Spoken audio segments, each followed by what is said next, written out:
आशा करता हूँ आप लोग बहुत अच्छे होंगे। नमस्कार साथियों, स्वागत है आपका अपना YouTube channel AI stock market analysis में। आज के इस वीडियो में हम लोग डिस्कस करेंगे इलेक्ट्रॉनिक मार्ट इंडिया लिमिटेड के बारे में। जी हाँ, जिसे हम ईमेल के नाम से भी जानते हैं।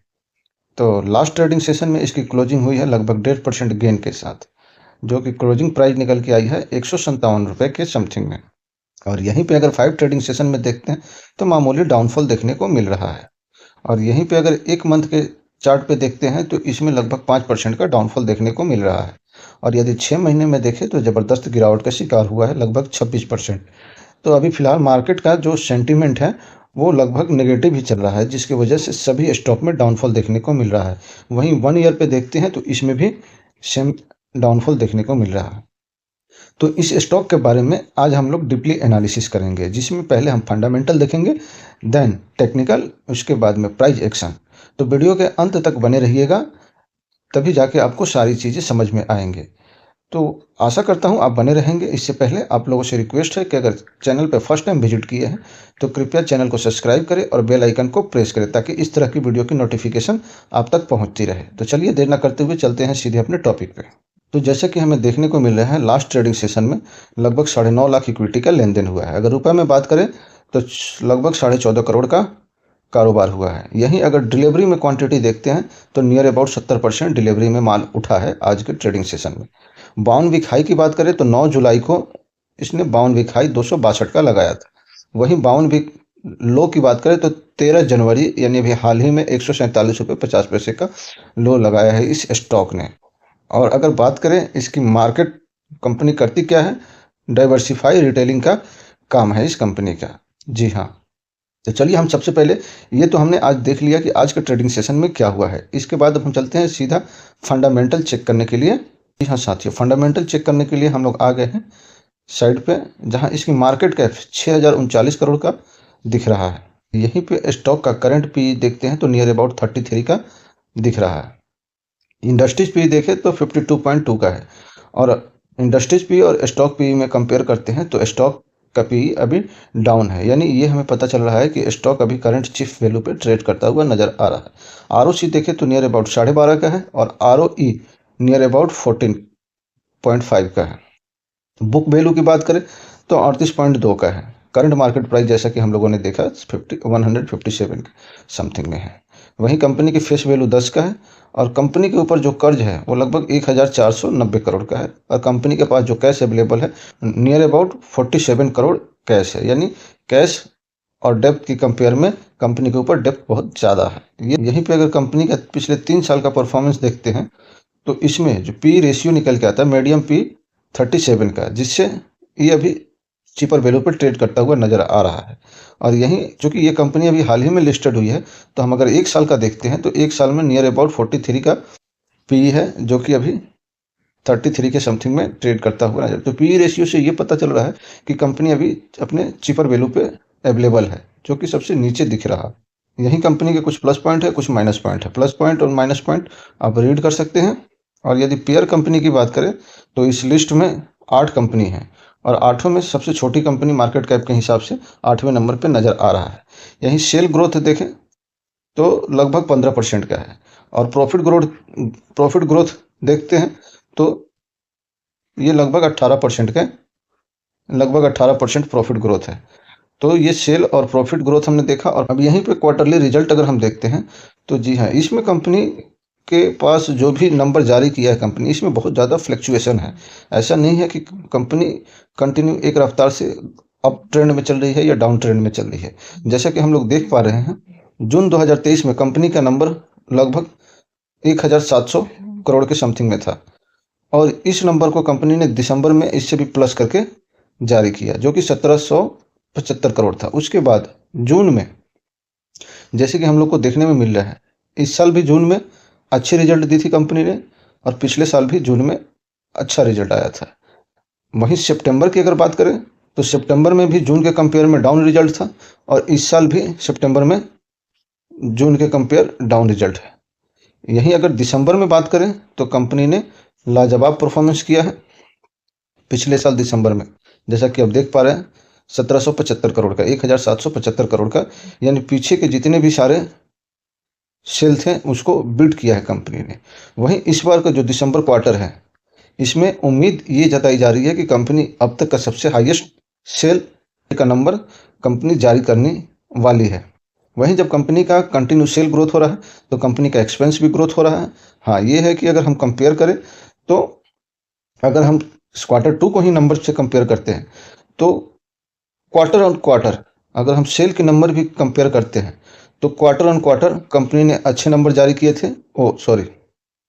अगर हम सेल के नंबर को कंपेयर करते हैं तो ईयर ऑन ईयर कंपनी ने अच्छे नंबर जारी किया था, लेकिन क्वार्टर ऑन क्वार्टर हमें डाउन देखने को मिला, जिससे स्टॉक में भी काफ़ी गिरावट देखने को मिल रही है ये सितंबर मंथ से अगर कंपेयर करें तो। वहीं कंपनी की प्रॉफिट देखें, मेन चीज़ होती है कंपनी की प्रॉफिट। तो अगर ईयर ऑन ईयर देखें तो कंपनी ने यहाँ पे प्रॉफिट में डाउनफॉल देखने को मिल रहा है, और क्वार्टर ऑन क्वार्टर भी देखें तो यहाँ पर भी डाउनफॉल देखने को मिल रही है, जो कि इसके स्टॉक पे साफ नज़र आ रहा है। वहीं ईपीएस देखते हैं तो ईपीएस अब तक का कंपनी सबसे लोएस्ट नंबर पेश कर रही है, जहां कि पिछले क्वार्टर में कंपनी का ईपीएस 0.64, जो सेकंड क्वार्टर की बात कर रहे हैं, यहीं अगर 2023 की सेकंड क्वार्टर में बात करें तो 0.97 था। तो इस कंपनी में अभी फिलहाल डाउनफॉल जो हम सेल एक्सपेंस और नेट प्रॉफिट और ईपीएस देख रहे हैं, तो इस पे हमें कंपनी में काफ़ी सारी नेगेटिव चीज़ें देखने को मिल रही है। अब ये दिसंबर के नंबर कंपनी कैसे पेश कर रही है, इस पे सबसे बड़ा दांव लगा हुआ है मार्केट का। तो साथियों, आप लोगों से एक रिक्वेस्ट है कि ये वीडियो सिर्फ और सिर्फ एजुकेशन पर्पज़ के लिए बनाई जा रही है। मेरे तरफ से कोई बाई और सेल का रिकमेंडेशन नहीं है। अगर आप चाहो तो इस चैनल को सब्सक्राइब कर सकते हो और बेल आइकन को प्रेस भी कर सकते हो।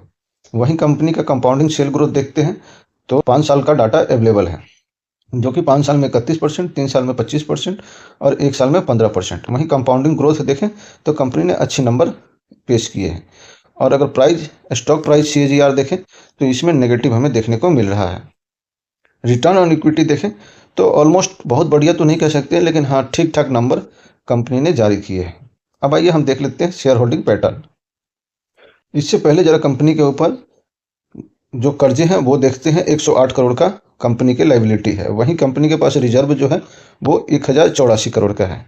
और कंपनी के एसेट्स देखें तो कंटिन्यू ग्रो हो रहे हैं, जैसे कि क्वार्टर ऑन क्वार्टर नंबर दिख रहा है।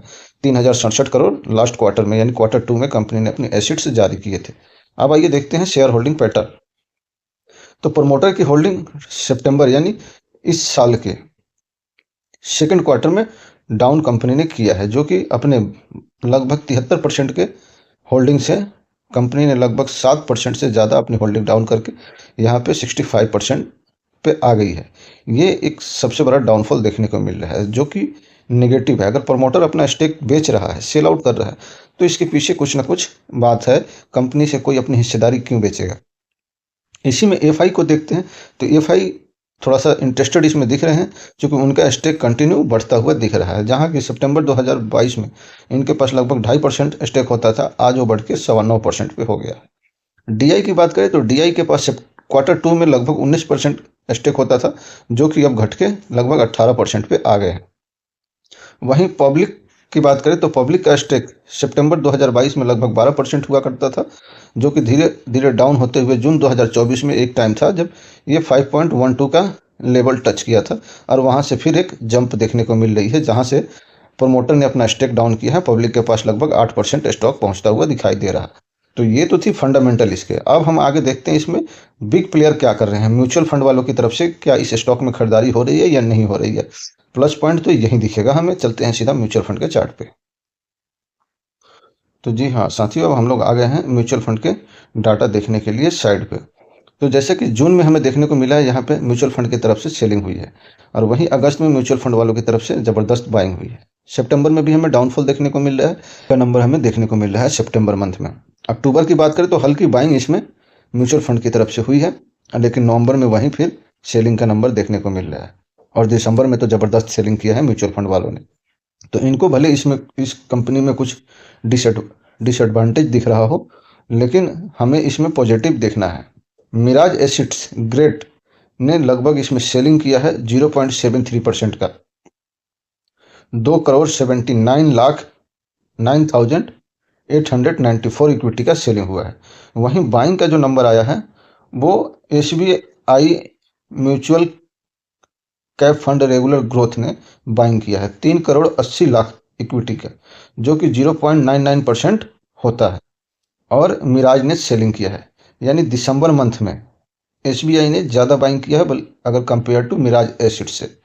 तो ये तो अगर एसबीआई को इसमें प्लस पॉइंट दिख रहा है, उन्होंने लगभग 1% इक्विटी का बाइंग किया है और मिराज एसिड्स ने लगभग 0.25% एसिड की सेलिंग किया है, 0.25% स्टॉक की सेलिंग किया है। तो ये है म्यूचुअल फंड का डाटा। अब हम चलते हैं टेक्निकल देखने के लिए चार्ट पे। तो साथियों, इस चार्ट को देख के आप कुछ आइडिया लगा सकते हैं। जरा अनुमान लगाइए इसमें हो क्या रहा है। जब भी हम चार्ट को एनालिसिस करते हैं तो इसमें एक चीज़ संभवतः देखने को मिलती है, चाहे कोई भी आईपीओ आया हो उसके बाद उस स्टॉक में करेक्शन हमें देखने को मिलती है, और इस स्टॉक में भी संभवतः वही हो रहा है। पंप एंड डंप, जिसको मैं अपने भाषा में कहता हूँ पंप एंड डंप। जी हाँ, यहाँ आईपीओ आया कंपनी का। अब जरा इस पॉइंट को बारीकी से समझिए। यहाँ पे आईपीओ आया, उसके बाद में थोड़ा सा डाउन गया, यहाँ से फिर एक ज़बरदस्त 90 डिग्री के एंगल पे अगर देखेंगे आप, तो ये स्टॉक मूव किया ऊपर लगभग 220 का। उसके बाद से ये कंपनी में हम इस स्टॉक में कंटिन्यू गिरावट देखने को मिल रही है। एक बार 260 का टारगेट अचीव किया था। जी हाँ, ये हमने वीकली टाइम फ्रेम का चार्ट ओपन कर रखा है। अभी फिलहाल इसमें जो सपोर्ट बन रहा है वो नियर अबाउट 135 का है, और जो रेजिस्टेंस है वो 185 का है। अभी करंटली 157 पर ट्रेड करता हुआ नजर आ रहा है, और इस स्टॉक में मेरे हिसाब से अभी फिलहाल इस प्राइस पे बाइंग की कोई अपॉर्चुनिटी नहीं दिख रही है। ठीक है, अगर हम इसे 1 डे के टाइम फ्रेम में ओपन करके एक बार इसे भी देख लेते हैं कि इस पे क्या बन रहा है। तो 1 डे के टाइम फ्रेम में ओपन करते हैं इस चार्ट को, तो जैसा कि हमें दिख रहा है वही पंप एंड डंप वाली कंडीशन। जी हाँ, अब ध्यान से इस चार्ट को एनालाइज कीजिए।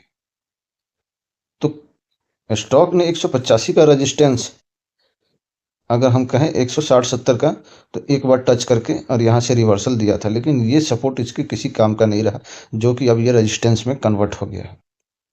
तो अगर इसमें आप एक्यूमुलेट करना चाहते हैं, इसमें पोजीशन बनाना चाहते हैं, तो वेट कीजिए 130-35 के समथिंग में ये आए। अगर 140 के समथिंग में भी आता है तो इसमें पोजीशन बनाने लायक है, क्योंकि ये स्टॉक अभी चीपर वैल्यू पे है।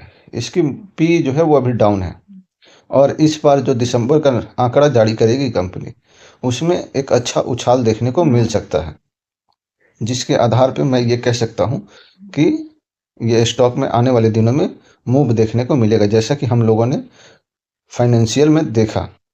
और ये हो सकता है कि अभी कुछ दिनों में डाउनफॉल इस स्टॉक में देखने को मिलेगा, और ये आएगा अपने लेवल पे, और यहाँ से ये रिवर्सल के संकेत दे सकता है। फिलहाल अभी मार्केट का सेंटीमेंट पॉजिटिव नहीं है। इस कंडीशन में इंट्राडे के बारे में तो कतई मत सोचिए। 3 मंथ 6 मंथ के बारे में अगर आप पोजिशनिंग ट्रेडिंग करना चाहते हैं, उस कंडीशन में आप 140 से 135 के बीच में इस स्टॉक को बाइंग करें, और वो भी स्मॉल क्वांटिटी के साथ, क्योंकि उसके बाद जब इसका सपोर्ट टूटेगा तो ये नियर अबाउट 100 से नीचे आ जाएगा। इससे पहले इसका कोई सपोर्ट बनता हुआ नजर नहीं आ रहा, तो फिर हमारे लिए उस टाइम भी पैसे होने चाहिए बाइंग के लिए। तो यहाँ पे आप चाहें तो आपने जितनी भी बाइंग करने की टारगेट रखा है उसके 25% स्टॉक को एक्यूमुलेट कर सकते हैं, जब 140 के समथिंग में आई है स्टॉक तब। उसके बाद अगर ये 185 को ब्रेकआउट देता है तो फिर और क्वांटिटी ऐड करने की ज़रूरत पड़ेगी, तो उसके लिए फंड अवेलेबल होना चाहिए। अभी फ़िलहाल इसमें कोई प्राइस एक्शन बनता हुआ मुझे नज़र नहीं आ रहा है, जो मैं अपना पर्सनल पॉइंट ऑफ व्यू आप लोगों के साथ शेयर कर रहा हूँ।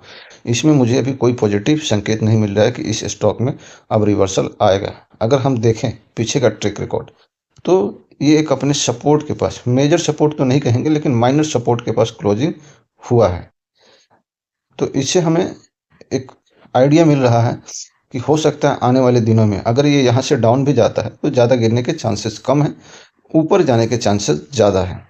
तो या तो आप वेट नहीं कर सकते हैं तो 185 का वेट कीजिए, उसके बाद इसे वॉच लिस्ट में ऐड कर लीजिए। 185 जब क्रॉस करता है तो फिर इसमें आप पोजीशन बनाइए, और शॉर्ट टर्म के लिए अच्छा प्ले कर सकते हैं, एक अच्छा मूव देखने को मिल सकता है।